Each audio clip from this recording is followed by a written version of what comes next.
All right, welcome to our June 4th Board of Commissioners meeting. I'll call this meeting to order.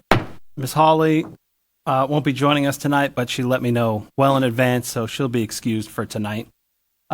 We've got some special guests again. A Pledge of Allegiance will be led by Mr. Patrick Brady. You could join us up here. He is the new ABC store general manager and an Army veteran, and he agreed to lead us in the Pledge of Allegiance tonight, so thank you.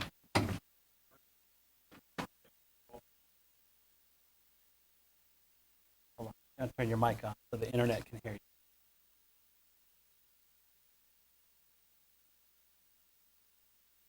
Right. Pledge allegiance to the flag of the United States of America and to the republic for which it stands, one nation, under God, indivisible, with liberty and justice for all.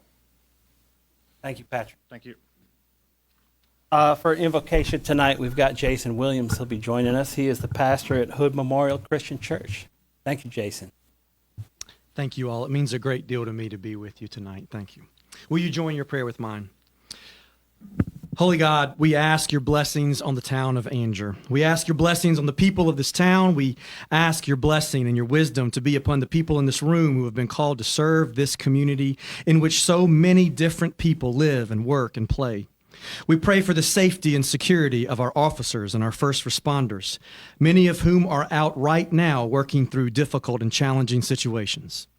May your Holy Spirit, your strengthening presence, fill each person here tonight and the families that they represent as we meet to listen, to discuss, understand, and make decisions.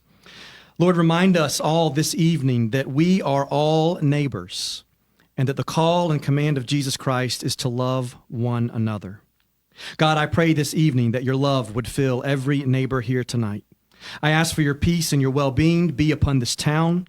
I ask for your nudging and encouraging spirit upon these community servants, both elected and appointed. I ask for your voice to speak through each one. I pray that each person here would recognize your Son, Jesus Christ, in every other person who is here in this room, as ideas and opinions are shared. Remind us all that no one person here is capable of making decisions for an entire community on their own. Remind us that together, our collective knowledge and experiences, when offered in unselfish ways, this collective knowledge provides the best pathway forward for the common good. Help us. Help our mayor. Help these commissioners. Help this city and our officials not simply to ask, how do we fix this? But instead to first ask, what do we need to learn? How might we need to change? And to whom do we need to listen as we seek this common good? I pray this in the name of Jesus Christ, and I invite my brothers and sisters in this room to join in the heart and soul of this prayer as we proclaim our unity by saying together, Amen. Amen. Thank you. Thank you, Jason.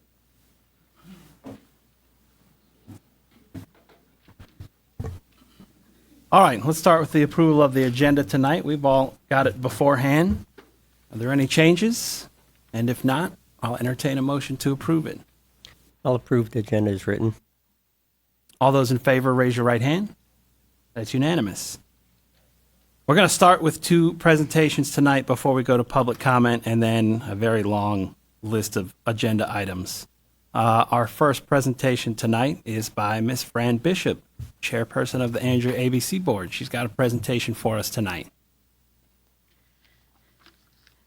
Good evening, y'all. Board of Commissioners, Mayor Usnes, Mayor Pro Tem, guests and town officials. Come you this evening as the board chair of the Andrew ABC and would like to make a presentation on the ABCs of the Andrew Board and Store. So I'll be covering several topics: accountability, budget, current challenges, what we've done so far, and the evolution of changes. Accountability is the first and most important category I'll discuss. First, I'm delighted to introduce to you our current board by subcommittee for the Andrew ABC. We made the decision to form subcommittees to function in a more efficient manner, and this has proven to be very helpful with the quorum restrictions set forth in the statutes. Committees are listed in your handout on the green tab. But I'll introduce them here in this forum for the public's information. So first we have member Dan Simon and myself, and we are the Personnel Committee. Next, we have member Dennis Gilby and Joe Langley, who y'all know and is late. He'll be here, I'm sure. And then in the Finance Committee, we have member Joe Langley and Mr. Tom Taylor, all the way in the back. We felt like we could get more done in groups of two, and it's really proved to be a very good decision. So next, under the accountability, the next item, Finance Committee subcommittee was tasked with doing an analysis of the current state of the ABC store finances. Quickly became apparent to them that a thorough audit was in order. At the suggestion of the Finance Committee and ABC Board, the ABC Board hired a third-party CPA firm to conduct a discovery audit of the finances for calendar year 2023. We received back a lengthy list of areas of concern with regards to the accounting and fiscal decisions of the previous leaders. The list is included in your packet, the yellow tab. I provided it for reference. We'll not go into detail on these. Most are self-explanatory, and I'm not even going to put them up on this slide. That's just for your information. This is an ongoing thing. If you require more details, we are all more than happy to provide those. But let me state for the record, there's absolutely no indication or accusation of deliberate or covert activity. As a board, we believe the discrepancies were the result of training deficiencies, and we have a remedy in place to clear up these discrepancies, and there'll be more on that later. So the last of these is the statutory. This is page 1 of 12 in the back of your handout. It's all 12 pages. But this gives you an idea of how detailed our requirements are as an ABC board and what we have to follow. So that's page 1 of 12.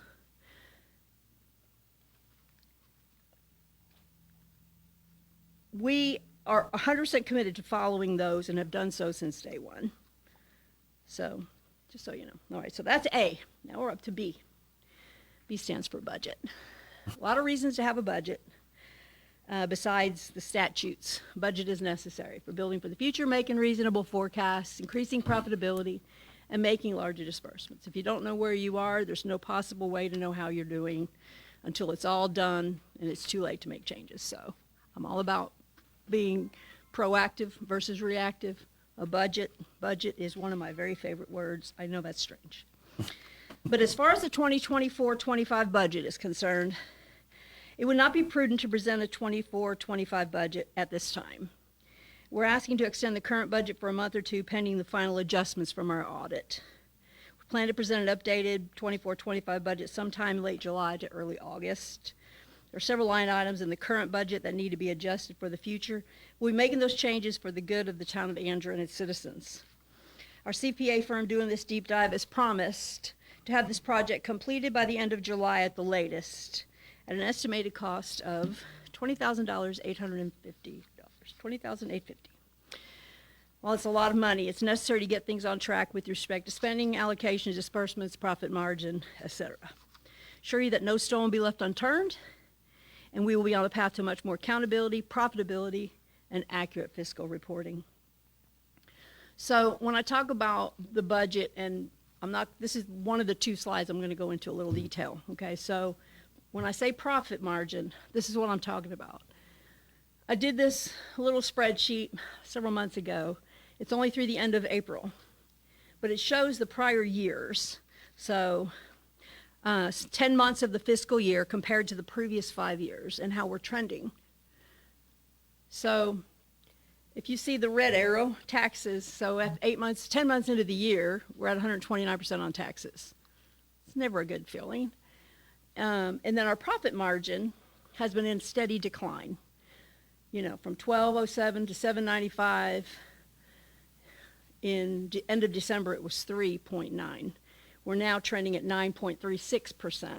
Our budget said we would be at 13.38% profit. So we're not tracking. Now, that doesn't mean that we're not okay. That just means that's what's in QuickBooks is not giving us the results we want. And that's why we wanted to just stop, audit it, make the corrections, and then see where we really are. I don't believe that's correct. That's just my gut. As an accounting person, you know, And I also want you to understand, too, that profit margin is before disbursements. Okay, so what we give to the town, what we give to the police department, what we give to everybody else is after our profit has been determined. Okay, so if you look on there, 9.36, below that line are our disbursements. So the 378,000 that we kept local, that was after our margin. Okay, so that, if that makes sense. So I don't want people to think that we're going to put the store at a 2% margin just to give more money to the town. Much as I'd like to do that, that's not the smart thing to do. We have to maintain a decent profit margin. We're hoping to be in double digits by the end of this calendar year. I expect that we will. We're trending in the right direction, but like I said, that's something of concern to me. When your profit margin is going down at a steep angle, it's either very bad calculations or it's too much overhead. On the tax part, could be a lot of reasons. Are we classifying our taxes incorrectly? Are we overpaying taxes? Did taxes increase and we didn't adjust our budget? It could be a lot of reasons. It could be a combination of 5 reasons. We don't know. And until the audit is over with, I'm not comfortable doing a forecast, for a budget until that's over with. So we're going to move on. That's one of the deep dives. So C is for our current challenges. With change comes challenges, okay? New philosophy, new banking, change is hard. Or as my granddaughter would say, golf is hard. Life is hard. Change is hard. We have new personnel. We have changes in leadership overall, changes in the board. Time delay in getting this audit started has put us behind the optimum budget timeline. No doubt about it. We're committed to getting it rectified, so there'll be no reason to delay future reporting deadlines. But we have upcoming changes, including making more informed and accurate budget decisions along with better fiscal decisions with regards to spending, future expansion, when the need presents itself, with the forecasted growth in the area. So, new banking. So let's talk about new banking. Okay, it's one of my favorite slides. No, not really. Okay, so the 2023 banking fees analysis. This was a hard one for me to swallow, and it will be for y'all too. So if you look where it says charges, $75, that middle line there, and down below interest earned, $61 across, we basically were paying the bank every month to invest our money because our service charges were more than our interest payment. That's absurd. Sorry, I'm a numbers person. That's absurd. So when I found that out, we immediately began looking, and we got bids from every bank in the area that was allowable by the state.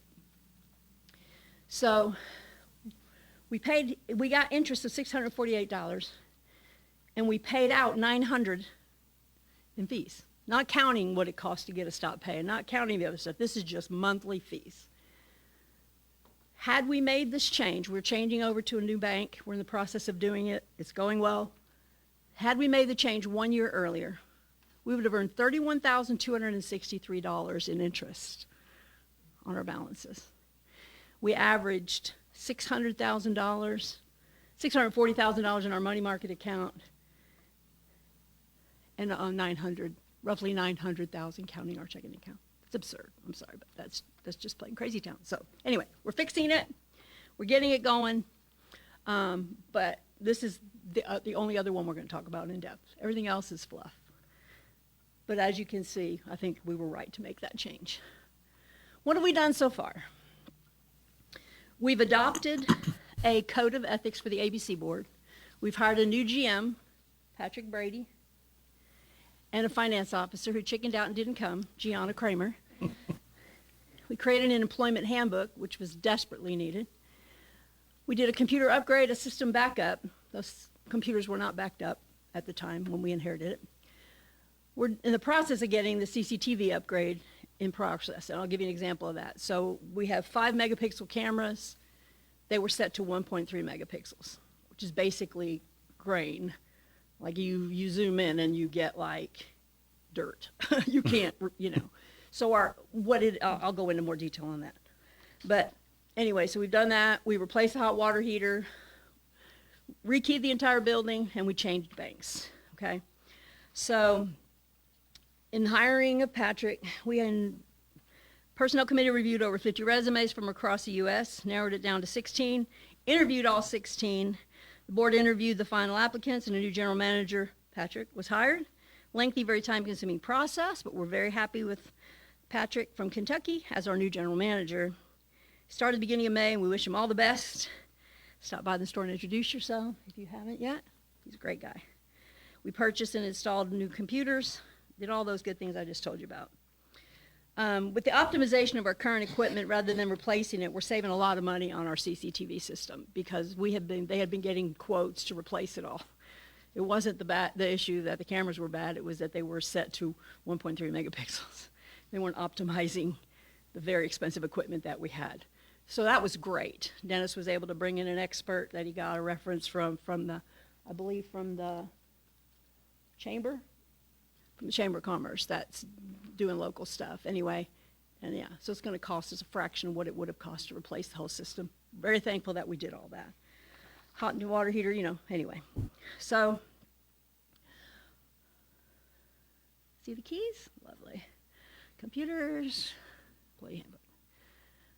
Okay, current ABC board inherited a marginally profitable ABC store that had some personnel and accounting challenges. We are proud of the task we've accomplished in the 5 months we've been on the job, despite the resignation of the finance officer and the general manager in February of 24 with no notice. The remaining staff, along with guidance from the ABC board, was able to manage the store business.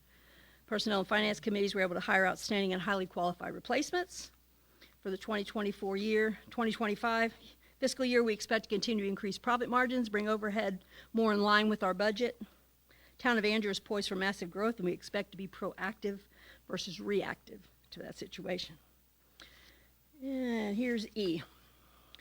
So next steps, we need to complete the forensic audit, recalculate and likely restate the earnings, calculate the accurate disbursements, and complete the fiscal year 23-24 payments, present the final budget, complete training, cross-training of personnel in the accounting system, and focus on profitability and accurately in reporting profit and loss. Does anybody have any questions for me or anybody that is here? That is the end of my presentation. I don't have any questions. You did a great job presenting. I know you were nervous about it. I just want to say thank you to you and the whole ABC board for taking this seriously and doing stuff by the book and systematically. I think that's all any of us could ask for. So it sounds like you guys are really on the right track, and Great.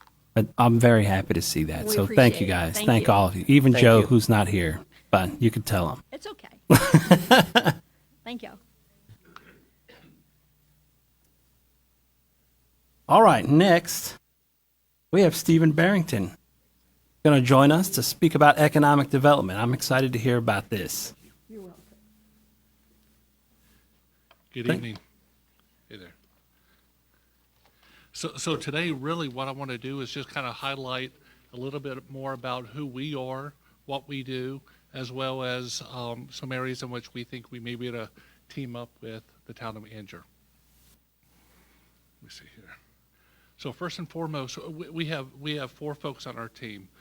Myself, Angie Stewart, which I think many of you know, Elizabeth Edwards, Marketing Director, and Jade Stone, newly hired Office Manager. At the end of the day, here's what we do. Our goal is to really spur private sector investment within the community. It's to that yields new jobs with higher level wages. A few different philosophies that we do want to share with you. As it relates to economic development, a lot of folks want things to happen overnight. It's a process. It's not an event. It's not the groundbreaking. It's not the new announcement of a new company coming in. It's a process that could take years in some cases. It's a marathon, not a sprint. However, it's a marathon without a finish line. And so there's never a finish line with economic development because communities continue to evolve. And lastly, there will never be any successes that we will ever achieve that's uniquely ours. This is a team sport, and and we play with a lot of different partners. There are 3 buckets of areas in which we spend our time. First and foremost is real estate and product development. We probably, as a team, spend basically 41% of our time is spent within this area itself. Here's why we do that. Over a course of a year, we're going to receive over 100 different project inquiries. That's direct from Economic Development Partnership of North Carolina. That's from real estate folks, etc. And as we're working with them, if we do not have the product that they're looking for, product being land, also being buildings, if we do not have that, we cannot submit for projects. Right now, we're submitting for about 1 in 5. Of all the inquiries we receive, typically we'll submit for 1. Marketing and business development is an area where we're going to probably spend half of our time going forward. And that is, if folks do not know that we exist, they're not going to do business with us. If they know we exist but really do not know our product or do not know our community, they're not going to do business with us. And if we're not easy to do business with, they're not going to do business with us. The third bucket that we have really is related to existing business and industry. We probably spend the least amount of time on this as a team, but this is foundational to any economic development organization. Our goal is, and this is where the partners come in. With the partnerships that we have, what we can do and what we're really good at is being able to understand what they do, the types of solutions they provide, and we can coordinate as necessary with them to support business. I do want to go back here just for a quick second on the real estate and product development side. We have a team of 4. Unfortunately, that's what we have. We have a team of 4. But with that said, we cannot really proactively focus on every industry type. We heavily focus on industrial. That would be the largest. The second bit that we would focus on, professional business services. And that's an area that we feel like there's a lot of growth opportunity too, as well as the space needs are smaller.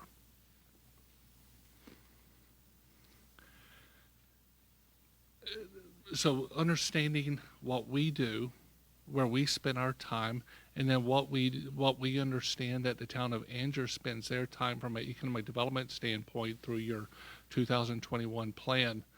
We understand that you spend the primary time on these 5 efforts, these 5 activities, knowing that within the plan it's projected the strategy is to spend the most time on number 1, which is the downtown area. We understand why. Especially from a place-based economic development standpoint. But through that strategy, starting on page 32 of that plan, there are 27 different strategies. Many of those, we can't get in the sandbox with you.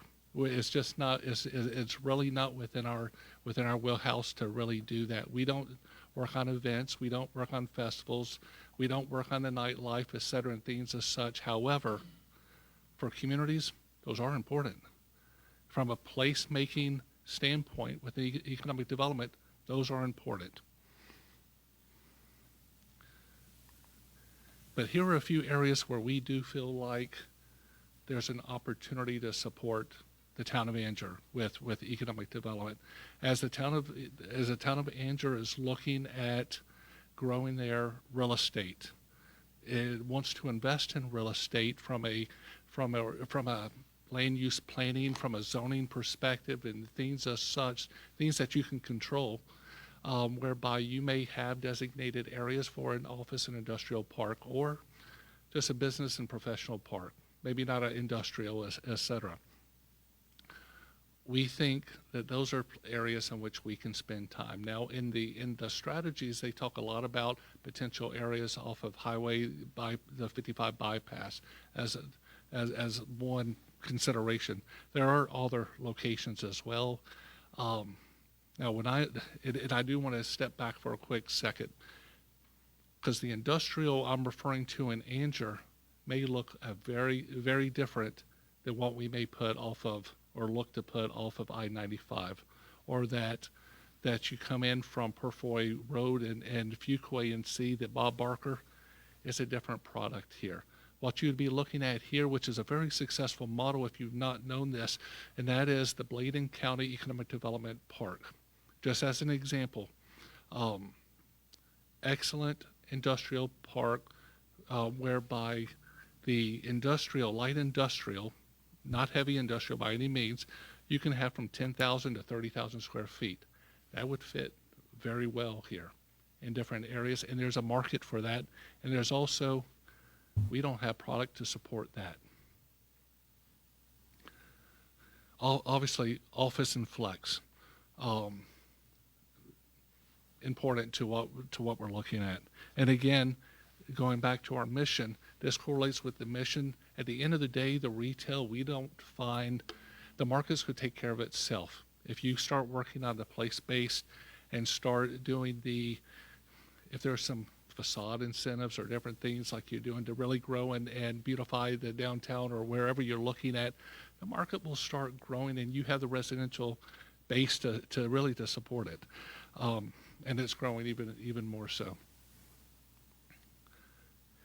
Again, looking at spending most of our time on, or at least half of our time on marketing and product and business development going forward. One of the areas whereby we feel like we can help is right now we're actually considering a tool in-house.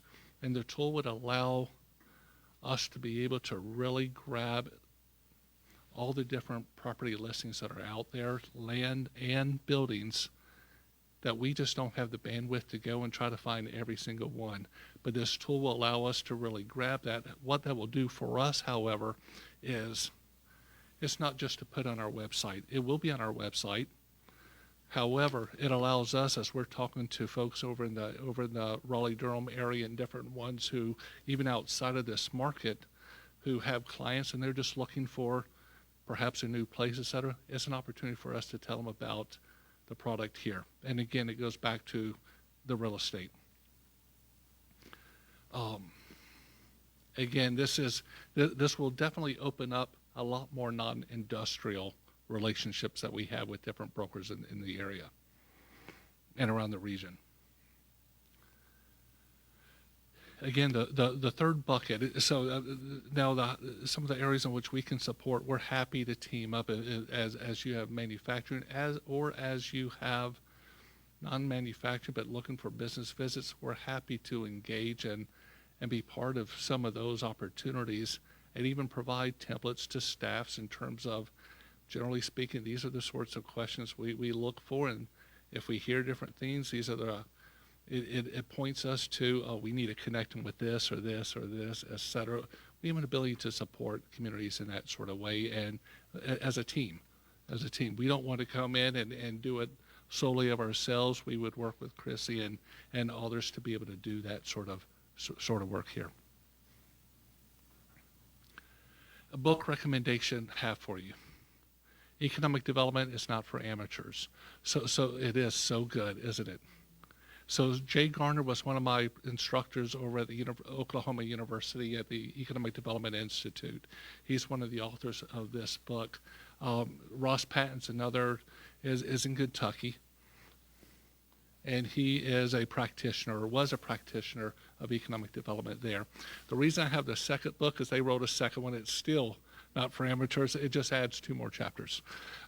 So anyway, it's a book that I would say definitely purchase, definitely read, especially as leaders of the community. And here's why. It's going to educate you a little bit more on economic development and tell you there's a responsibility within your role in terms of what is that vision. Obviously, you provide a vision in 2021, but it's also going to tell you some best practices you can do locally. Also, it's going to really highlight, at the end of the day, no product equals no project. Product being land or buildings. It's not being the place-based. They're talking product here. And so, but there is a place for place-based marketing and place-based economic development too.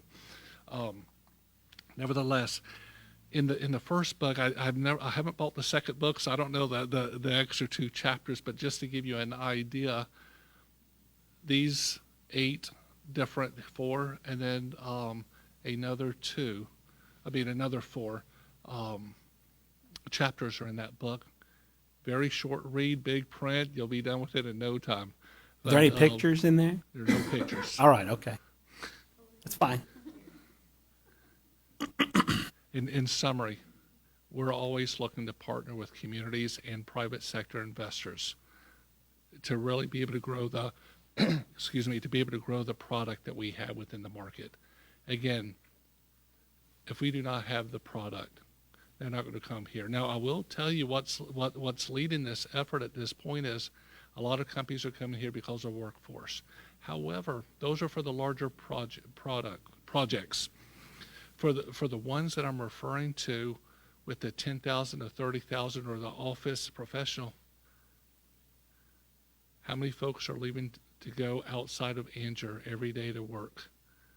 How many could stay right here and work? Now, is it going to continue to be a bedroom community of sorts? Sure. Wake Forest is, Fuquay is, Holly Springs, they all are of sort. They have more folks who are leaving, but they do have a lot more opportunities now for folks to stay home, those who are able to stay home, and it also encourages greater entrepreneurship opportunities. So anyway, we do always look for opportunities to partner and to collaborate. And that's it. Happy to answer any questions. Very excited about what Town of Anger is doing, and your location just, it breeds opportunities. We just don't know what some of those opportunities are from where they may be from a business and business park in the future, et cetera. We'd love to help you with those sort of activities. Yeah. As those opportunities become available. Stephen, how much land would be needed to have, say, like 3 or 4 10,000 square foot building? Great question. If you look at the Bladen County model, you're probably looking less than 10. Okay. For 3. Okay. And did you say that if 5 projects are submitted to y'all, that you're only able to go after 1 out of 5? Yes. Okay. And those are on. And that's with the whole county. Yes, that's okay. correct. And those right. those are good times right now. Right. Yeah. The stats were less than 20, and we've been stretching some of our submissions. Yeah. So that's where we are, knowing that it doesn't fully 80% meets, 20% doesn't. But for a lot of those larger submissions, we're not competing against just the Johnson County or Wake County. Many of those are looking across the East Coast. Many of those are looking across Southeast U.S. Now, when I say that, a lot of folks are going to think those are just the bigger projects. Mostly, yes. Not all of them are. There are plenty who are smaller. There are also a number who are looking for supply chain opportunities to support some of the other great wins that have been going on around the region. We want to put ourselves in place just to be able to capture some of that. And so that's where we are. At 10 acres, but and if you had an office, we've seen parks 10 acres, we've seen parks 30 acres. But if it was designated, even if it was phased, where you start with 10, but there's another 20 right around that's essentially buildable, that's an opportunity to at least get started. Now, if there's more, that's even better. But again, there's a process even of working towards all of that. It's not going to happen overnight, but there is a process. But right now, companies cannot find product. So folks who have the product out there, they're getting the successes. They're getting the great wins. When you say product, and you're talking land and buildings, is the land and buildings owned by municipalities or by counties or partnership? That's actually an awesome question. And here's why. If you're just looking for a land that's being sold by a property owner and there's a lot of trees or whatever, a lot of companies can't come there and envision something. So when we're talking about land and we're talking about product, there's a lot more buildings that are available, a lot more land that is available, but we're talking about market-ready land. And a lot of the market-ready land, especially as we're talking to site selection consultants and different ones, and EDP&C, what we're talking about is the companies are looking at a couple things. Risk mitigation. So risk mitigation is we have to go ahead on the front end and do a lot of environmental due diligence. Is the property sound enough environmentally to give them assurances that they can do something here? If they don't have that opportunity, there are plenty of other communities that do. The second part is all about time.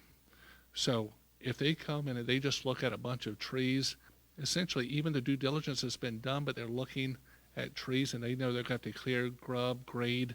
They're going to have to do whatever they need with the retention pond, and they kind of already know what type of time frame that will take on a good day. That makes it challenging because they want to become operational quicker than not. So to your point, great question. When we're talking about market-ready property, we're also land specifically. We're talking about things that have already been environmentally identified as good, not good, et cetera, what is good about it, et cetera, and where they can see themselves, even if it's relatively flat, there's not a lot of trees, they may have to do a little bit of work around there. The majority of it's relatively flat, and they can see themselves moving relatively quick, and the infrastructure is kind of up to the property as well.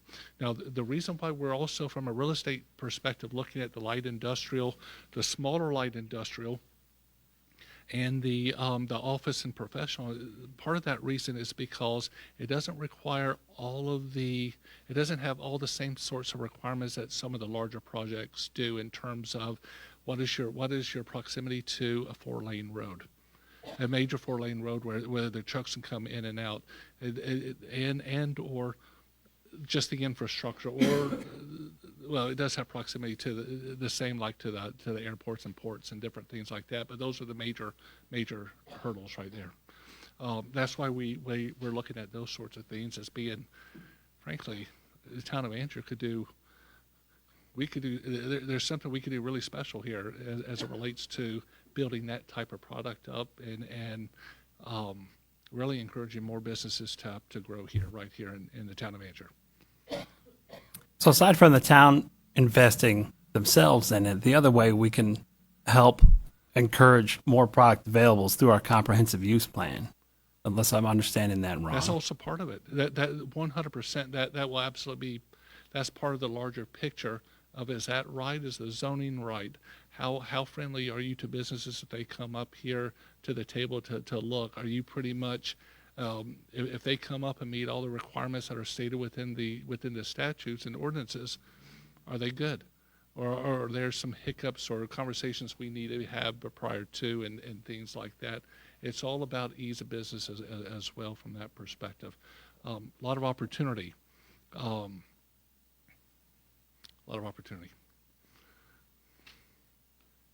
thank you very much for coming and speaking to us. We really appreciate it. There's a lot of insight there. Great. Thank you. Thank you. All right, we are going to move to public comment. At the first meeting every month, we offer public comment where anyone can speak on any issue. We ask that you limit it to 3 minutes. We do have one tonight, Lila Lanier. I don't know if I pronounced your name right. If not, I apologize. If you'd like to join us up here at the podium.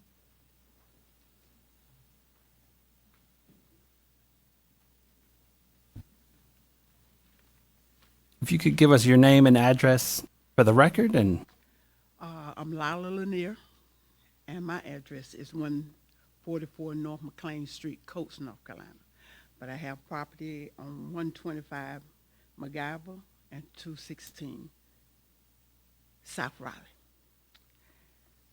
And my reason for being here is because of the harassment that my kids are getting because of the property. And I got a letter last month, but I had another meeting. I didn't come last month. I had 10 days to fix the porch. That water, 2021, I came not to you all, but to the town, asked to clean the ditches off because the water is running across the street under my porch.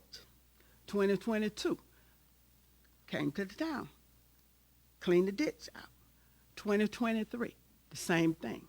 2021, they told me that the ditch in front of the house was Hornet County. They came the next day, cleaned the ditch out. 2024, the ditch is the same way, and it had my porch had folded where all the water had washed all the dirt away from around the deck. They gave me 10 days. The letter was sent out the 19th. I got the letter on the 25th. So that would say 5 days to get it fixed. Okay. This is not the only thing that has happened to my kids on this property. I've had raw sewer dumped in my backyard on 4 occasions. Raw sewer dumped back up into the bathtub. Every time it rains, you know, flowers gonna pop up. I get a violation. Goes out there and measure 3 to 5 inches. And the code say 12 inches. Right across the street, the grass is 17 to 20 inches tall. But they want to bother me, mess with me and my kids on the property. So I'm saying, if it's anything y'all want to tell me now, tell me. Don't keep harassing me. I got 7 violations here, 7 different things. And ain't none of them panning it out. I had a car ran into my driveway, ran into the corner of the trailer on the 14th at 12:30. I got a violation on the 15th. Sunday night, 2:30, the accident happened. Tuesday evening, I went to the post office about 1 o'clock. I get a letter from the town. They already violated me, saying that the property was unfit. And they had to have walked the letter to Coates to be put in my box. So this is why I'm here tonight. I'm asking y'all to stop harassing me. If it's something you want me to know. And here go 2021, where the ditch is, straw in the ditches. They got that out. That's the way it looked, 2021. 2022, it's still the same way. Nothing never been done to the ditches. 2023, same thing. Ditch, no ditches. 2024, it's still the same thing. So I'm asking you all, this is 2024. The identical same thing. The ditches have not been touched. Water is flooding my yard. And if you all could do something about it, I would like for y'all to do something about it. You want me to do something, but y'all is not doing y'all's job. Well, thank you, Ms. Lanier, for bringing it to us tonight. We appreciate that. All right, next we have consent agenda, which for tonight is several minutes that we've all had a chance to review. If there's no questions about that, I'll entertain a motion to approve the consent agenda. I'll go ahead and make a motion to approve the agenda as written. All right, all those in favor, raise your right hand. It's unanimous. New business, number 1. Elizabeth is going to speak to us about the Harnett County Computer Support Services Agreement. Can we abbreviate some of these things? Sure, whatever you would like. So for some time, the town has been contracting with Harnett County to provide all the licenses for the software as well as technical support. This is more affordable than the town having our own in-house IT person.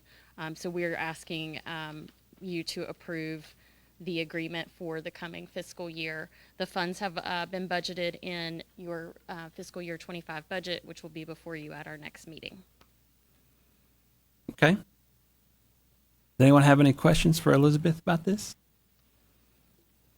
Seems pretty straightforward. I'll entertain a motion then. I make a motion to approve the computer support services agreement with Harnett County. All right, all those in favor, raise your right hand. It's unanimous. All right, you have number 2, Elizabeth, budget amendment number 8. I do.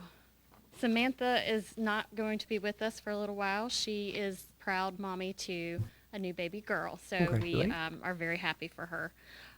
Before you is a budget amendment, and what this is doing is recognizing the revenue that we receive from Harnett County, and then applying it to a line item so that we can begin our project for the Veterans Memorial. It's always a good thing when you have to amend your budget for receiving more revenue. Yeah, increase. Yeah. Good problem to have. Did you have any questions for me? All right, then I'll entertain a motion. I make a motion to approve budget amendment number 8 as presented. All those in favor, raise your right hand. It's unanimous. Thank you, Elizabeth. Thank you. Ms. Shelby has number 3, Crepe Myrtle Road closures. Can you believe it's already that time of year again for Crepe Myrtle? It's sneaking up on us really fast. It is. The Crepe Myrtle kickoff concert will be on Friday night, September the 13th from 7 to 10. We won't need any road closures for that whatsoever. We will close the depot parking lot that Friday morning about 2 o'clock to set up for it, but we won't need anything for that. September the 14th from 7 a.m. to 4 p.m. I will need some street closures. That is the 50th annual Crepe Myrtle celebration. It'll be big this year. Professional photo booth. I got to plug it while I'm up here, y'all. So. I will need South Broad Street East closed because that from 7 to 4, that's where our vendors will be set up. We have added new vendor spaces this year, so we've extended a little bit farther. South Broad Street West and West Church Street, that's the little road right in between the kids' inflatables and the dining area, so we want to close that to be safe. And West Lillington Street, right off of 55 to East Lillington Street, right as you turn on to Dunn. So we need to close the West Lillington, the East Lillington to Dunn Street, and that's where our vendors will exit to go to vendor parking off onto Dunn Street to MacGyver. So I will need all those closures from 7 to 4 that day, though. All right. This looks like the biggest one yet, huh? It is. It's the biggest one yet. More inflatables. We have a lot of good things going on this year. Awesome. Well, thank you. We have got a map. It's not on the screen. But we've got a very nice map that draws it out very well for us. It looks well planned out. There's still access to all the houses and stores from other routes. So I don't have any questions for you. I don't know if anyone else does. If not, then I'll entertain a motion. I make a motion to approve the road closure request for South Broad Street East, South Broad Street West, West Church Street, West Lillington Street, and East Lillington Street as shown on the event map.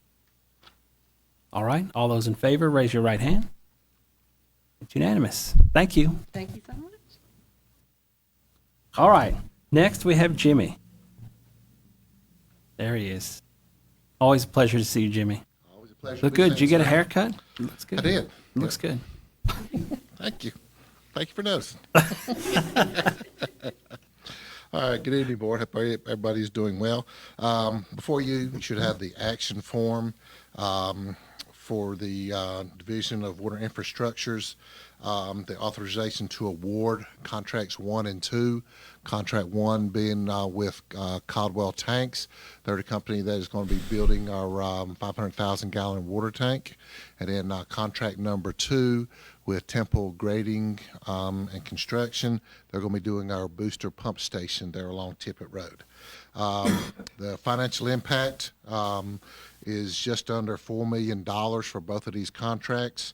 Contract number 1 is $2,717,900 for Caldwell. Temple Grading and Construction is $1,281,240.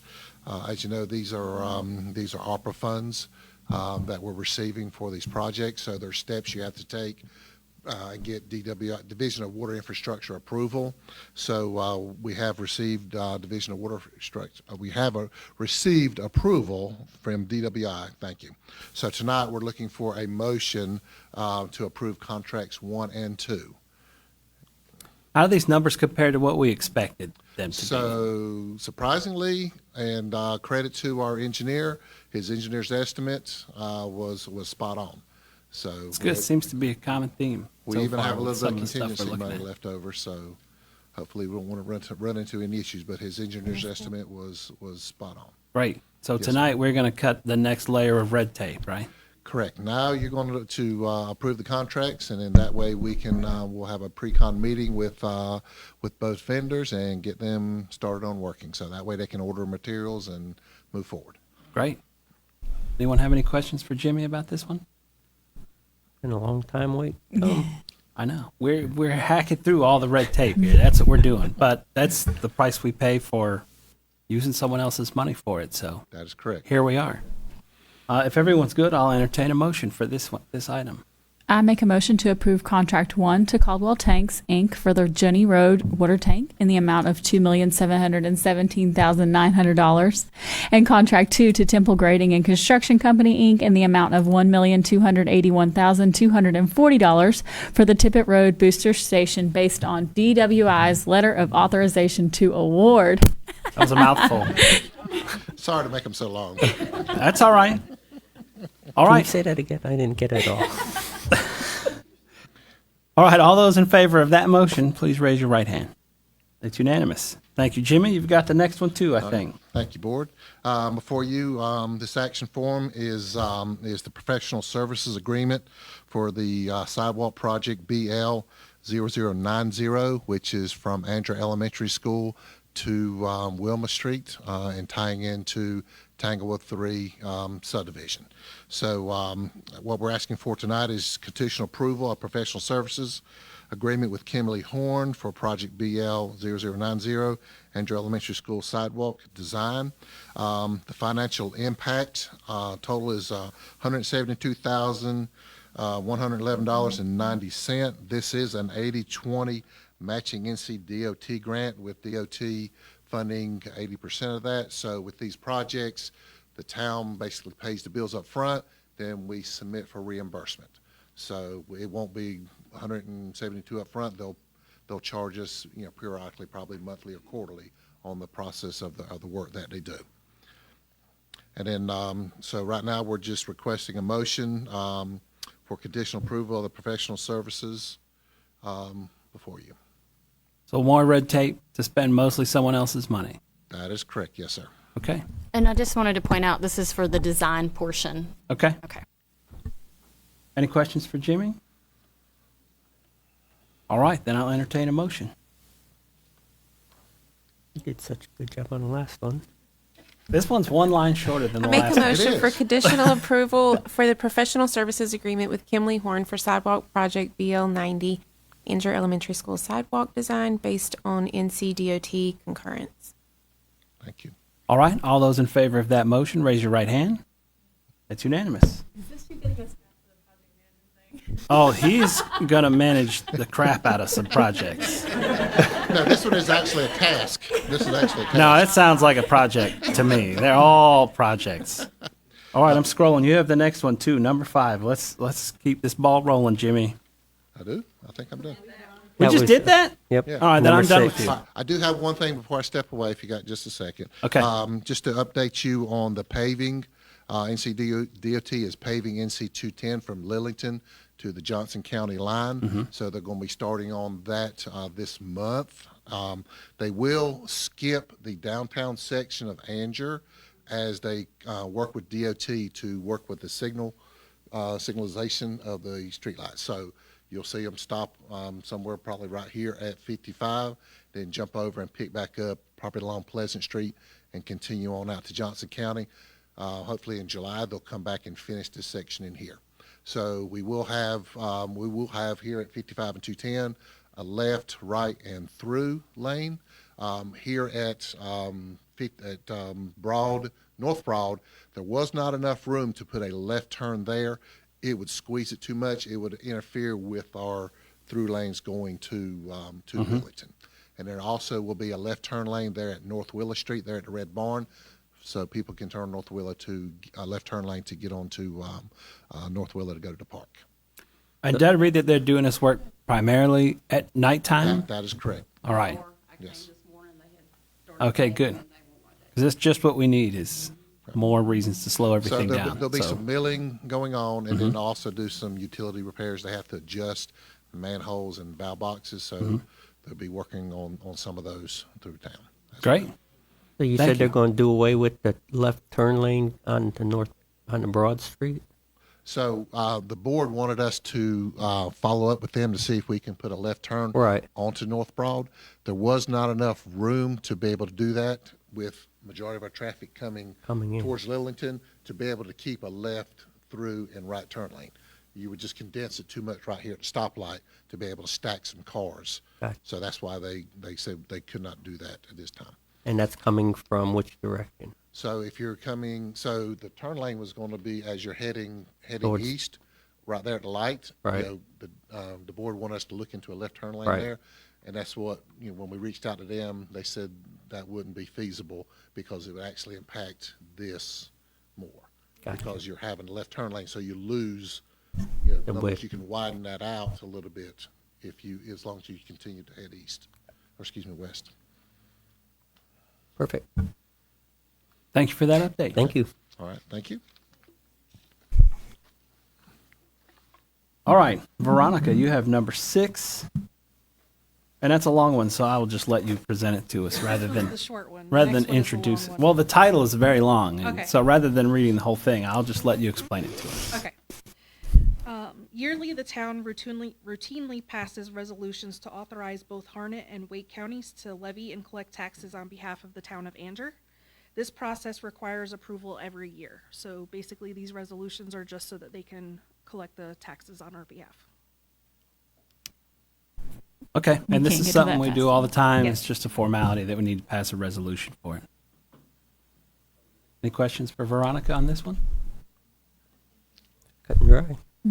All right, then I'll entertain a motion. I'm going to make a motion to approve resolution R11 2024 and R12 2024 authorizing Harnett County and Wake County to levy and collect property taxes on behalf of the town of Anger for fiscal year 24-25.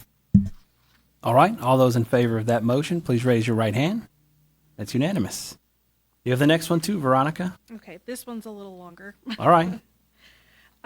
It's been brought to my attention that several members of the Community Development Committee have not been attending meetings. I've sent out letters on May 30th along with a follow-up email making those members aware that they have missed several consecutive meetings and that they were at risk of being removed from the committee. I also requested them to please contact me if they would like to remain on the committee. We understand that things come up unexpectedly. However, attendance is needed to meet quorum requirements in order to conduct town business. Referencing Community Development Advisory Board bylaws, Section 4, attendance at meetings. Any member who misses more than 3 consecutive meetings or more than 1/2 of the regular meetings actually held in a calendar year shall cease to be a board member unless for reasons beyond their control as determined by majority vote of the board. A vacancy created under this section shall be treated as any other vacancy for purposes of filling the vacated seat. At their May 28th meeting, the Community Development Board voted unanimously to recommend removal of the following members. Nico Andre Point, his term ends in 2025. However, I did receive an email from him indicating there was a mix-up with not being added to an email group to attend the meetings, the agendas. The second time was due to a scheduling conflict, and the third time was due to a death in the family. He has stated that he would like to remain on the board and will be at the meetings going forward.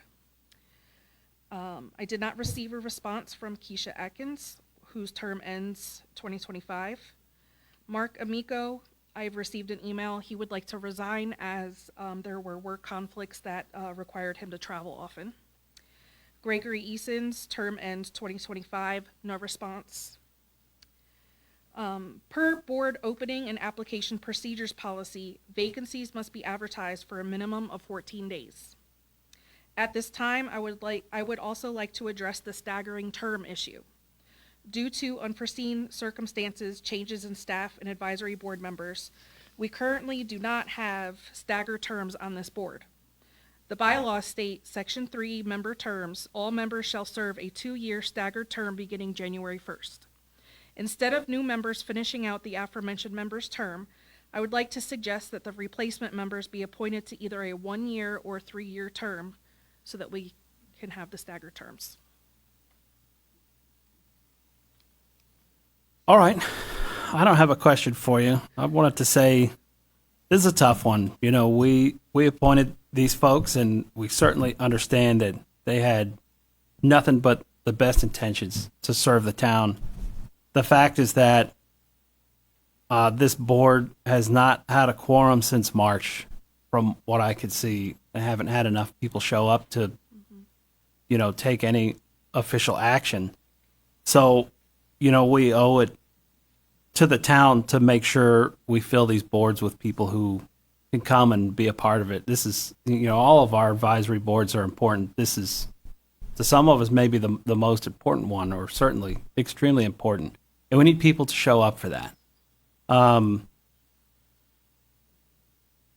don't have anything else to say other than it's a shame, but you know, it's our duty to keep this board filled with involved people.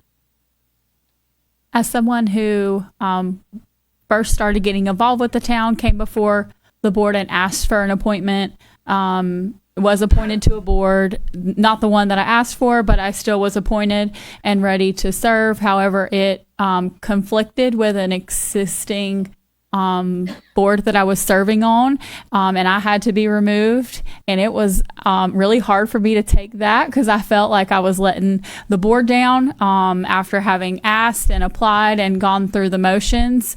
And so I know that it might feel a little hard to just say I can't do it, because you know, we don't know what's going to happen and what changes. So I appreciate their willingness to even come here and answer questions in front of us and be put on the spot, and do that part of it, because sometimes that might be the hardest part, is to be put on the spot. But so I just want to acknowledge that life is changing, and I just appreciate their willingness from the beginning.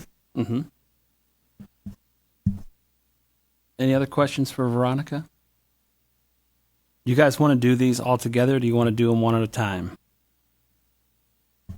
I think we can do them all together. Yeah, and Mark has already resigned, so we're just Wayne, Gregory, Keisha, and Nico. Well, Nico said he was going to make him. Do we give him another chance? He said he was going to come back. Nico has, out of 5 meetings, been to 1 so far.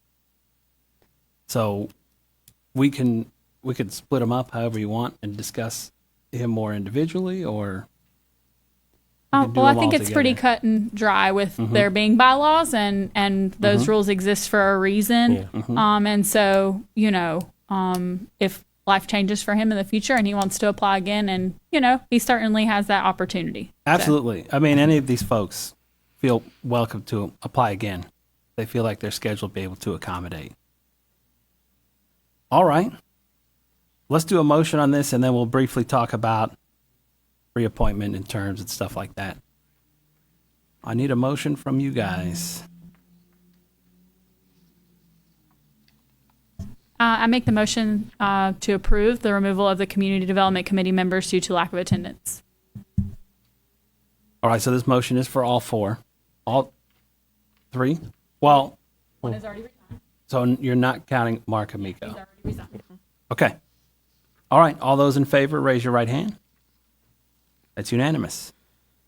All right, so I would suggest that we advertise and plan to appoint again probably at the first July meeting. Sure. So we have time to do it. And I agree with you on the staggered term thing. So I'm okay with doing the next set for a 3-year. What are the seems kind of short. So what are the terms for the other existing members? 2 years. So everybody's rolling off 25 right now? Yes. Everybody's 25. Everybody but one. And that's Alex. Out of 9-member board. Mm-hmm.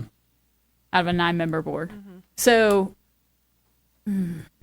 3 years just seems like a long time. It does, but I put the option. Yeah. But if they are all appointed to 2 years, the new ones would be 26, right? Well, the way that it would work is they would finish out the term of the member that is no longer on the board. So it would effectively be a year and a half. Yes. Okay. But that still leaves us Everybody with a going staggering off. term issue. Right. Mm-hmm. So could we nix the finishing out and just initiate new 2-year terms for the 4 new board members? With Is that enough stagger? I don't know if is that enough overlap? it's like half and half, 5, 25, 4, 26. Well, it's a 6-month versus a year stagger in how they fall off and get reappointed. It would work if they were pulled off in 2026, because right now the majority of the members come off in 2025. Right. All but one. And that would be January 1, 25. Yes. Yeah. I'm okay with going to 26 for the new Yeah. one. And that's a Yeah. July, as 18 months, July to January 26. Okay. I just feel like 3 years might be Too much. Too long. a deterrent for people to apply. But then 1 year is kind of not enough. Yeah. Yeah. It would really They're only between be projects. right. How does our community development coordinator feel about that? You feel we just to put her on the spot is That would be fine. I don't want to be left with a yeah completely clean slate. yeah, You know, and that's if you get 10 applicants and okay. Okay. Sounds good to me. Does that require a change to the rules that we have, or Do we need a motion for that, Dan? Yeah. Yeah. Just make a motion for that. Okay.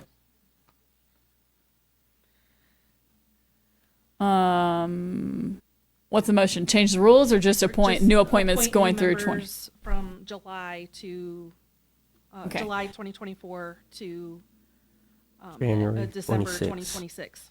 I make a motion. Yeah, they're Yeah. 2 year. 2-year. So it really would only be 18 months. It's July.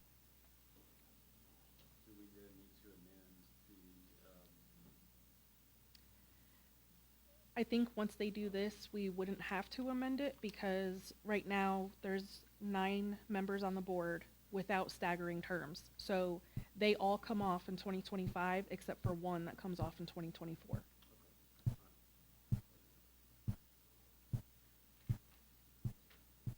So it would really be a one-time thing to get us back on track.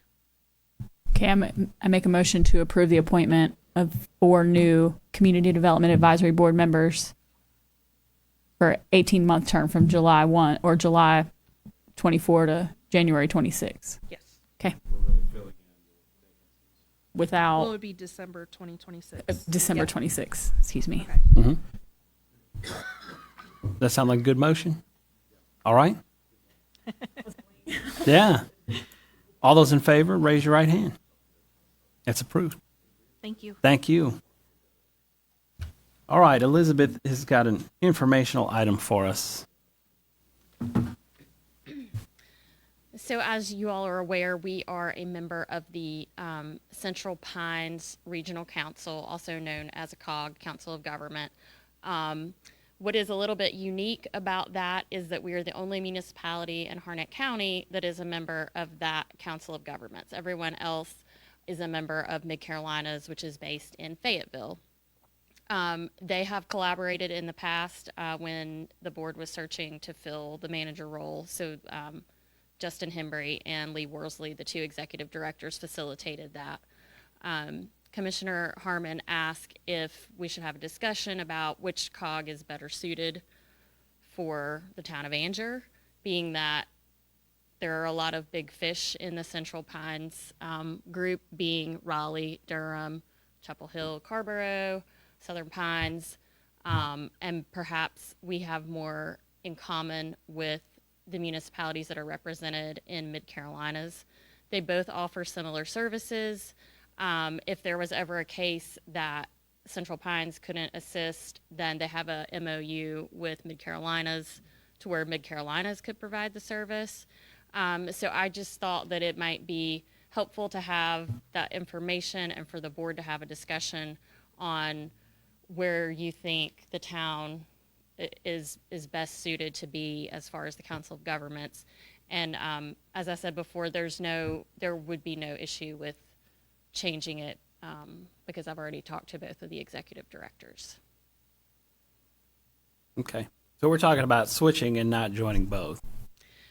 Well, so they aren't aware of anybody that's joined both. And so Okay. if you join both, you're paying membership dues to both. And the then you- services are similar. And the services are similar. And then you would need to have representation on their board. Mm-hmm. So then that's, Their board's a little bit, so Mid Carolina's board, from what I've read, is different than Central Pines. So Okay. Central Pines exists as every member is a board member for them, right? So when we go to meetings, Ashley and I went just a couple weeks ago. Everybody in the room, it's a roll call by city. If you're there, everybody's a voting member. With Okay. Mid Carolina, they only have a small board of directors that's just a percentage of their entire membership. So while members can attend meetings, they don't really have a say so much as the board members do. Central Pines is a much larger organization, obviously with those big fish dollars. I said frankly that we're the guppy in that pond because, we joined with big ambitions, but we only have a small portion in Wake County. So that's why I wanted to bring it up, just to see, how everybody felt. If there's an MOU in existence that they work together, that was what brought me. Was I knew the two of them had worked together to hire you. I was like, why are we not members Yeah. where all of Harnett County is, which is in Mid Carolina. that's right. So I mean, I defer to you and Ashley on this because you guys are a part of it. I mean, do you feel like we'd be represented well enough, not on a voting board?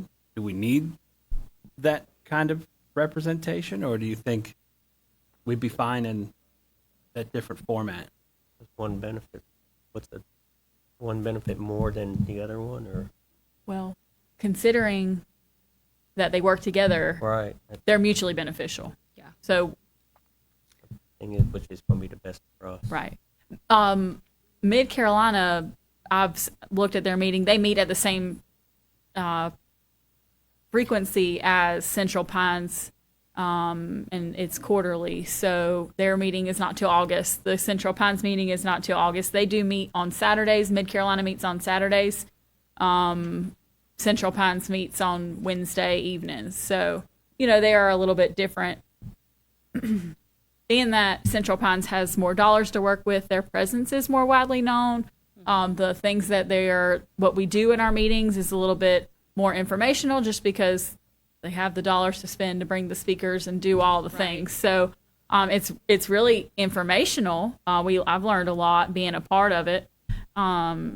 When we go to Fenton, or no, that's for Campo going to Fenton, but you go to way up there and I feel like I'm So I guess out from of my place. perspective, the benefit that I could see with the town changing to Mid Carolinas is that all of the other municipalities are in Mid Carolinas, and so that's an increased opportunity to network with other managers that share we're all in the same county. We all are experiencing some of the same similar issues. So I mean, in that way, it may be beneficial. and I'm very collaboratively focused. So I don't want our counterparts in Harnett County to feel like we don't want to be a part of that organization. Right. Everybody else is. I feel like that we should too, and it gives us an opportunity to work together. What's one of our problems is most all of our problems. So, I don't, yeah. And I think, town of Anger has a lot more in common with Irwin and Coates than we do with Durham and Chapel Hill. We're not quite the smallest fish Right. We're not the smallest fish in the Mid Carolina pond but- as we are Right. Yeah. with Orange and Durham and So does our lack of a voting position, is that at all detrimental to us having a voice, or? I don't think so. So every the COGs are set up under state statute, but they're all sort of run a little differently, just like a town has a charter, so they have a charter. The COG that I was familiar with in Hickory, they are similar to Mid Carolinas in that all the delegates from all the municipalities and counties are invited, but they have an executive board, and only the executive board votes on the items. Okay. Do you know how they come up with the executive board? So Like, is it one person from each? no. No, it's not. They're one person nominated from among their each. membership. Okay. Right. Chris Coates, the mayor of Coates, is on the executive board currently for Mid Carolina. So it would be, they would have like an organizational meeting. We would send our delegates, which are you two, and then if you wanted to be nominated for an executive board position, you would do that at that meeting, and then they would vote amongst the members who are there. Okay. That's promising to hear that. Personally, I kind of agree, kind of with you and Chevelle that in my experience going to those meetings, it's not that they're talking above our head, but they're just in a different place than we are. And I feel like working with people who are literally, we reach out and hold hands with them will allow more like collaboration and kind of learning from, because like she said, we're all sharing right here together. Mm-hmm. So it's been beneficial and the networking has been good and we have learned things, but I do kind of agree that Mid Carolinas might be a better fit for us. Okay. Okay. So if the board wants to change membership in COG, we would need a motion. Is there a cost difference? You're going to float from one to the other, or? So there probably is a cost difference, but I don't have that information. I mean, I think we pay like maybe $4,000 or $5,000 to Central Pines. Central. Yeah. But we've been afforded services through them already that we just get because we're a member of it. So that $4,000 to $5,000, paid for the services they provided just to find you. So, not you specifically, but the job posting and formulating the town had to pay extra for that. Right. Okay. So they do provide services and resources to us and connect us with, like, for instance, housing rehab. So like elderly folks in their home, there's federal dollars. They can help connect the town and those citizens with those dollars. Other services, like we've had them helping with our finances. That's a fee for service. So a mid-year change out, are they going to, I guess you'll need to discuss with Lee. This is the end. Well, this is the end of the year. So we would re-up in July. So now's a great time to make a decision. Okay. Yeah. Well, with that, if there's any other question, I'll make a motion. We change from Central Pines to Mid Carolina. All right. All those in favor, raise your right hand. It's unanimous. Thank you. Oh, I think I'm next. I think we're done with you officially. Oh, yeah. Well, we've got Jeff. So, Jeff, let us untable the ordinance amendment that we started about a month ago. Thank you, Mayor, members of the board. We'll see if Veronica can get it up on the screen, but thank you for having me tonight. At your May 7th town board meeting, y'all held a public hearing to add 3 additional uses to the Commerce Park zoning district. At that public hearing, the board raised concerns that the retail as a permitted use would not be in keeping with the corporate park-like setting that is intended for the Commerce Park zoning. Retail as currently allowed in the town could open up the Commerce Park zoning district to unintended businesses, even at a smaller scale as proposed. These concerns are valid, as any retail business under 15,000 square feet would be permitted. Community retail is an establishment in which certain low-intensity retail trades are accessible by pedestrians from and serve the daily convenience needs of surrounding neighborhoods. And 15,000 square feet, and is 15,000 square feet or less in size.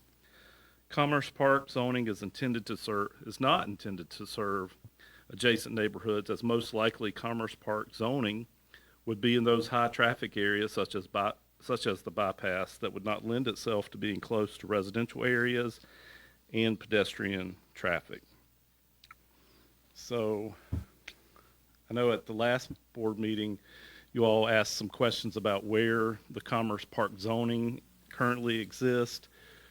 The major concentration of Commerce Park zoning is going to be along 210 out in this area of town. Our current Public Works facility is Commerce Park. There's a scattering of Commerce Park along here and some other places along 210. as well, and the hose manufacturing facility is Commerce Park. So the concentration is mainly along the bypass. This is the future bypass route right through here. And so the Commerce Park is located in this area. Again, not really adjacent to residential neighborhoods that the retail, community retail would be situated for. So you all sort of asked what were your options. One could be to just deny the amendment request and direct staff to further investigate Commerce Park Business Park zoning during the comprehensive planning process. You could agree to limit retail in the form of an accessory to type of use, whereas the business is permitted, such as light manufacturing. The accessory would allow for limited retail sales that operate no more than 25% of the floor area of the building. Or you could make retail in Commerce Park a conditional zoning approval in which a site plan and conditions could be placed on the project. So those are, or you could just approve the request. So there's four options for you. But outside of just approving the request as written, you all could, there are some options for you.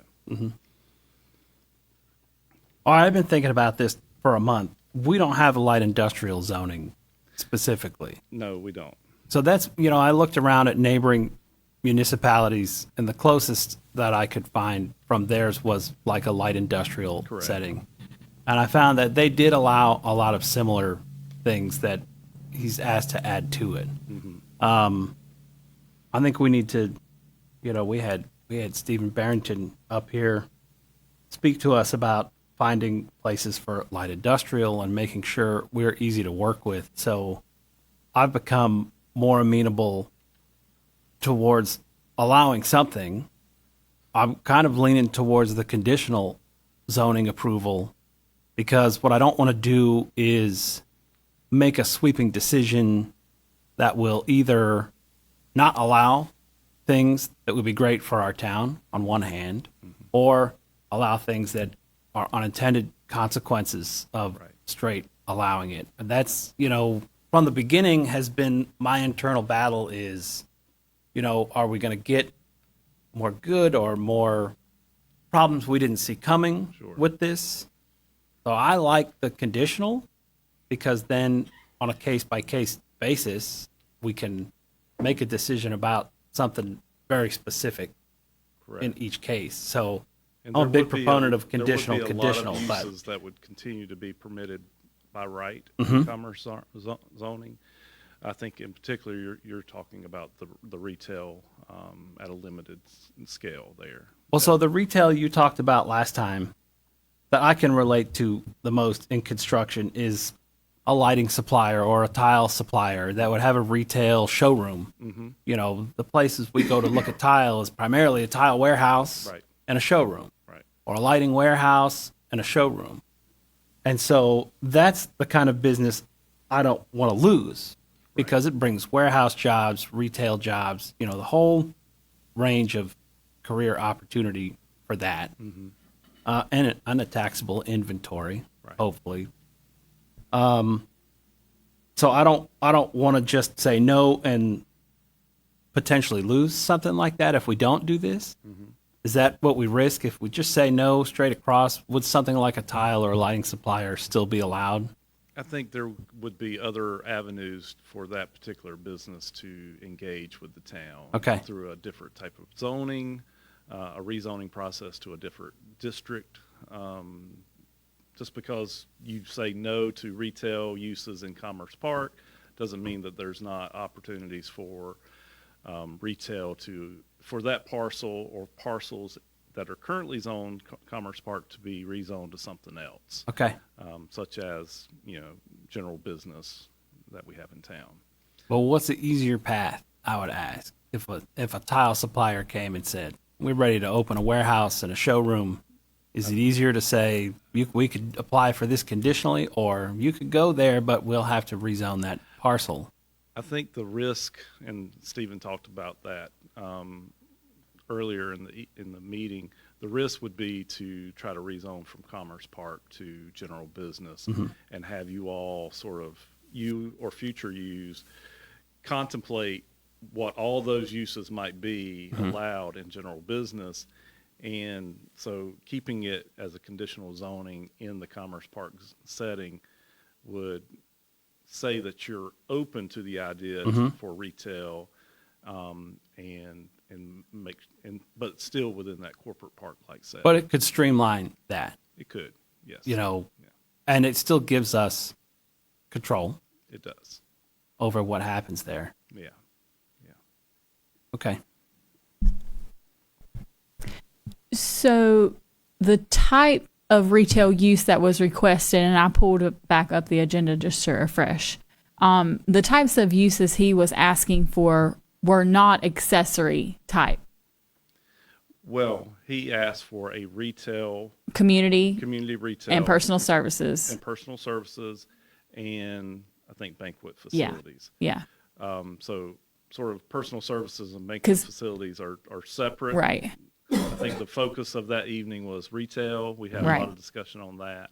Because I like the 25% accessory type. I don't, if some type of retail uses should be included already in the verbiage that exists in Commerce Park, an accessory type makes sense to me. And if that verbiage needs to be updated moving forward, I'm 100%. I agree with that type. The type of use that he was asking for, though, is not that type. Well, it's open to any type of retail as currently defined in town. And you all sort of chose to, go to some undesirable uses that you would not want to see in a corporate-like setting, vape shops, mattress stores, things like that.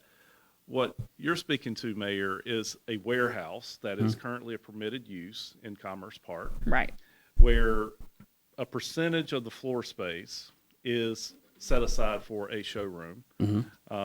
We've, staff has put together 25% of the floor area. Is 30% what's needed? Who knows? 25 is a good working number.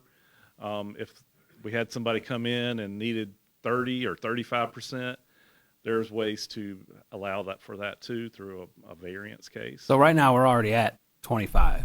We're not. No, you're there's not nothing. currently. Okay. No. It just says that retail can be a part of in Commerce Park, but then it says it's not checked in the grid. So the definition of Commerce Park includes limited retail. Limited retail. But there's no actual law, definition, no ordinance that of what says limited is. That you can do that. Right.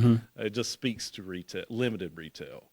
So one of the things that you could do to sort of reinforce the definition of limited retail and get the type of showroom attached to a warehouse is to say that this is an accessory to a warehousing business or some light manufacturing business, and you can open a showroom and have retail sales out of that showroom. But that's a special use we approved not too long ago with the cabinet shop. Correct. And he'll have a portion up front, but a majority will be it.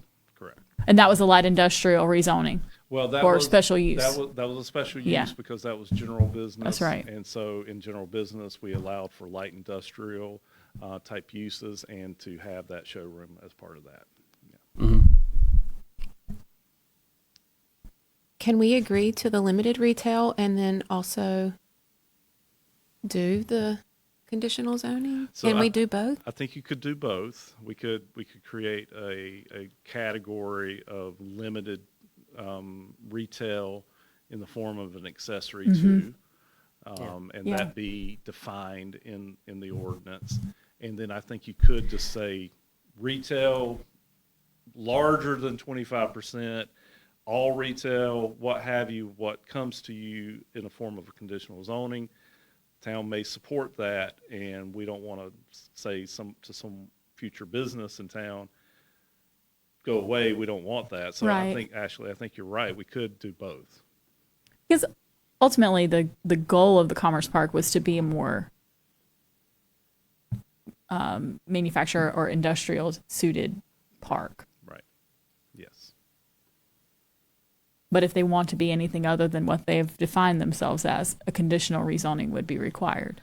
in my opinion. Or a rezoning to some other Right. zoning district. Right. And that would just be that parcel of Correct. those.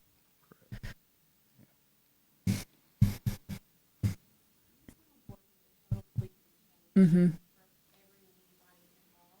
Mm-hmm.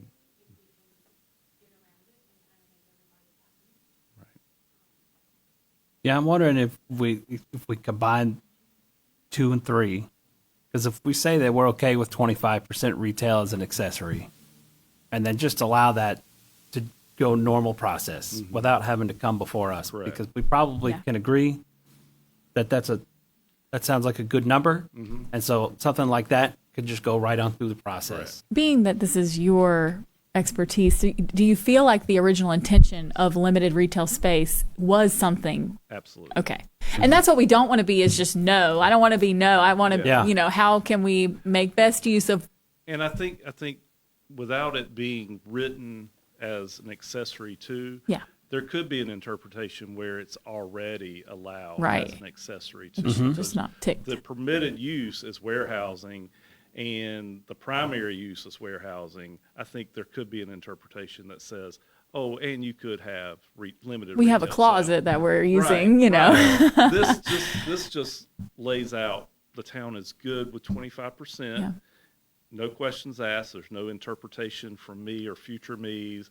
The town supports what you want to do as a warehouse or light manufacturing, and have limited retail on that space. So I think this solidifies that intent in the definition. And then if you wanted to allow for more retail or some other just retail in as a primary use in Commerce Park, then you could do a Conditional. Conditional. I like. Yeah, I like that. And how do we address personal services? So personal services could be just something that you all either Can we agree to. can we roll that in with the conditional thing, Well, or So personal services are going to be those things like, hair salons, barbershops. that sounds more Yeah. community based retail, like the word you use here. Sorry, community retail. Right, community retail. Yeah, personal services, there's not a whole lot of those that I can sort of think about what those might be, other than, getting your nails done or your hair done or, cut or something like. Those are personal services. Maybe a spa or something like that would be personal services. Yeah. Yeah. Yeah. So those things. So we could leave that as you'd have to rezone that parcel to general commercial. You could just say no to that particular request. How do you guys feel about that?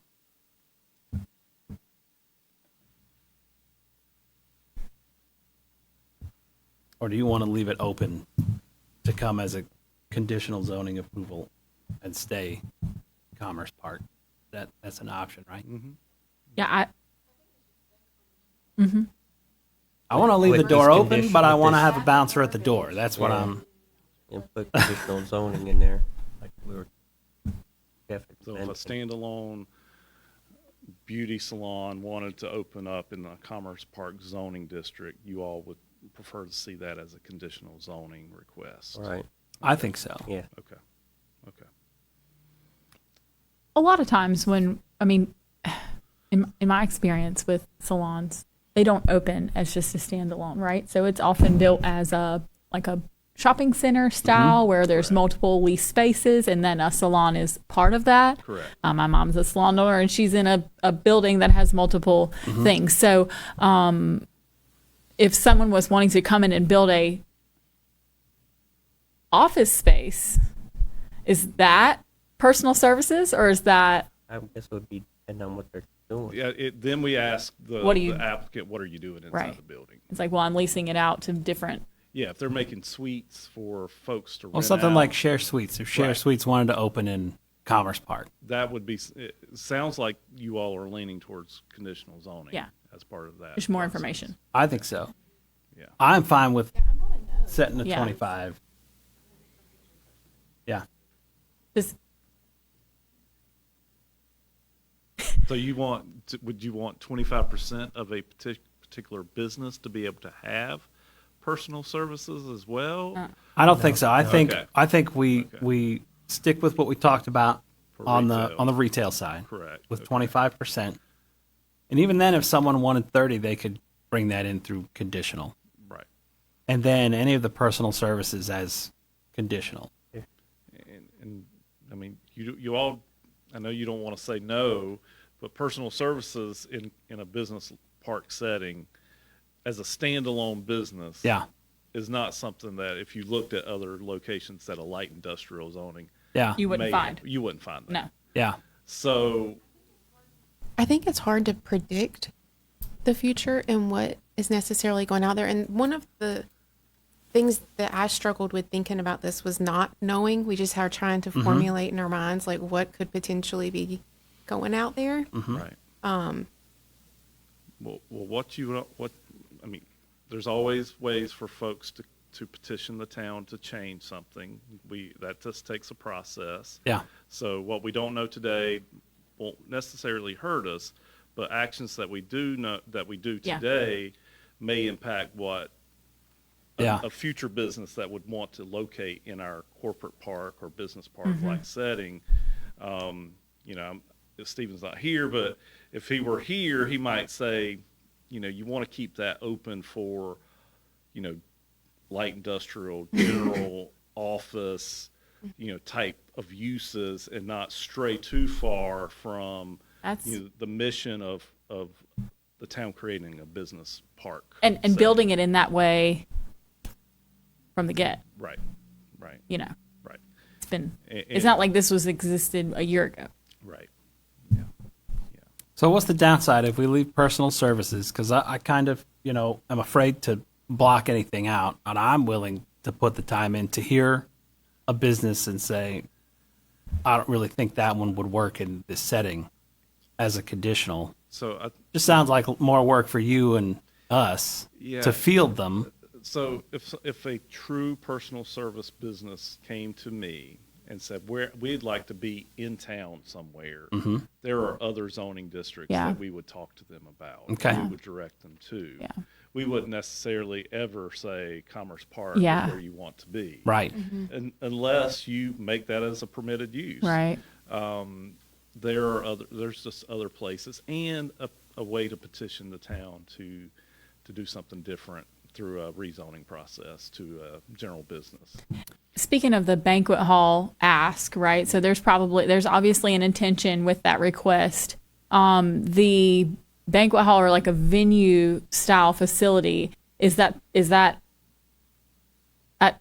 I don't know that I necessarily would see that falling in with a light industrial use either, right? To be among The only thing I can think of for that is that it could be a large space with parking, and a business park setting is a place that you could have a large venue with parking, Right. and not create traffic issues elsewhere in town for that. So Yeah. And I think that one would kind of work itself out. We're afraid whether or not it would do well. right. well into so would that become a conditional use? Essentially anything other than what is said can be a conditional use, which was already on the table. Right. This Well, is rephrase the question. it was already an option for any business that wanted to go there that wasn't a permitted use to come before and ask for a conditional rezoning. To rezone to To rezone to anything Yes, that would allow correct. them to be what they want to Correct. be. That's Right. correct. So the goal with changing the ordinance was, Make things a Oh, little yeah. easier. right, allow use of it without having to parcel it out. I think the particular request as it came in was to allow for some marketability of additional uses for these particular parcels that are zoned Commerce Park.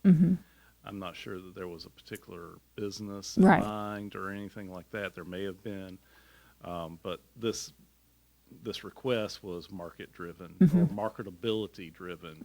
Is now I will be able to go out and market This is an option. as an option, right? That's why I like conditional, because this it gives him gives some him that options. option. Still could market it Yeah. with a conditional option, and we still could kind of gatekeep it a little bit.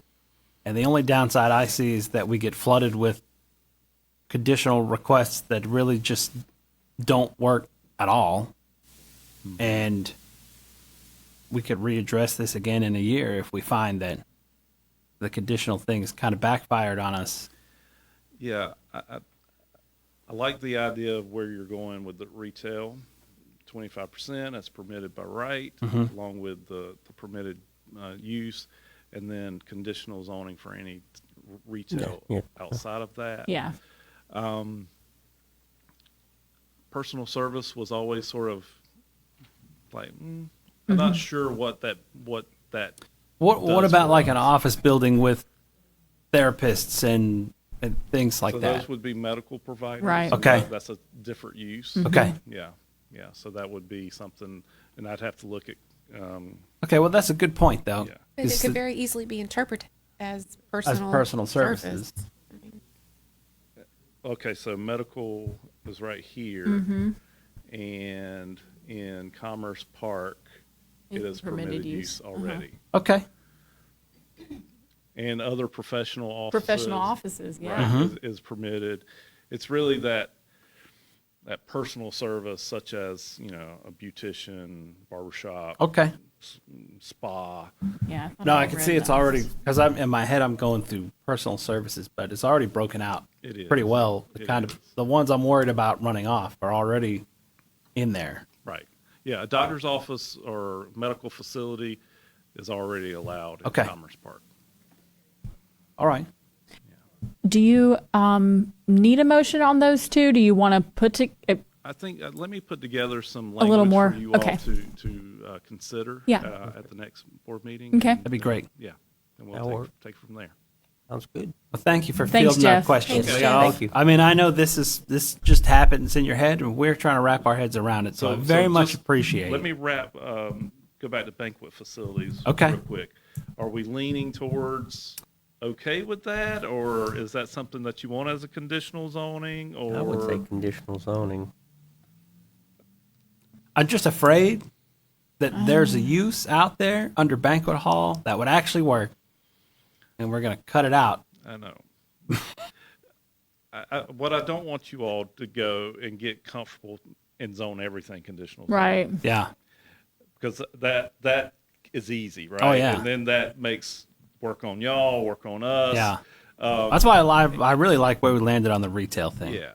So I think we can talk about it in 2 weeks, but it may be okay to say no to some things. I might be all right with that, because even if someone has a great idea that would fall under banquet hall and we just love it, that would just apply to rezone that parcel. There's ways to make it happen. And with So- there being so many other options around town that already allow for that space, with there being such a small amount of Commerce Park, Right. yeah.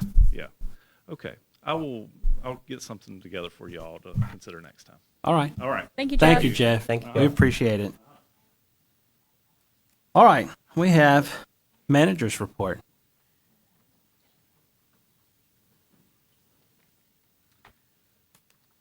Good evening again. At our last meeting, we spoke about the different projects that the town has going on and a way to keep the public informed of the status of those projects. So we have started work on a list, and I'm waiting until the budget is adopted because there are several new projects that, assuming that everything is adopted on June 18th, that will need to be added. So we have that in draft form, and we'll be posting that on the website end of June, early July. I did want to provide an update on the police department construction project. As you know, you approved the contract with the design firm and the contractor. We had our first initial meeting on Monday.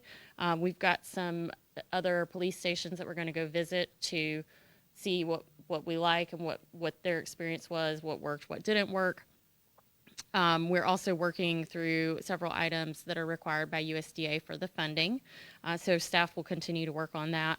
And the board would like to invite all the employees to an employee appreciation event on June 13th, which is our last spring Common Ground concert series. It starts at 4 o'clock and goes until 9 o'clock. And there will be food trucks. So we hope that everyone will be able to come out, and we appreciate the board getting this event together and celebrating our employees. Okay. And that's all I've got, unless y'all have any questions for me. Okay. All right. I have a couple things to say in my mayor's report, and then I'll let us get out of here. Chevelle and Chrissy recorded the first podcast today, so that's exciting. And it's supposed to come out June 10th, right? Which is really fast. And I don't know if they've landed on a name for it yet, but I'm sure that we'll figure that out as we go. And then I'm going to be recording mine with Derek and Austin from Parks and Rec tomorrow. So I'm excited to see how those turn out. Again, Common Ground Concert Series, June 13th. The music starts at 4, which is different this time, right? Because normally the music started at 6. So come out there a little early. The music starts at 4 this time.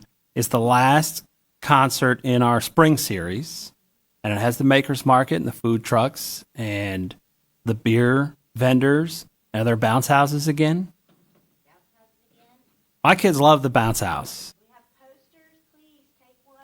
We have posters, so if you have a local business and you would love to put a poster up, or I'm going to come knock on your door this week and kindly ask you to put one up. But for the last one for the spring, let's make it great. We did incorporate the employee appreciation into that. So we hope you guys can join us out there for that one. And then Elizabeth did mention it before, but I'll say it again. Samantha, our finance director, did have her baby on May 31st. And happy and healthy as far as I understand. So that's all I've got for you guys tonight. Any of you guys want to add anything? All right. Then I'll entertain a motion to adjourn. Nothing from the other department head? I'm sorry, do any of the department heads want to present anything? I'm sorry, I did not give you the opportunity, but next time. I make a motion we adjourn. All right, all those in favor, raise your right hand. We're adjourned. Thank you, guys.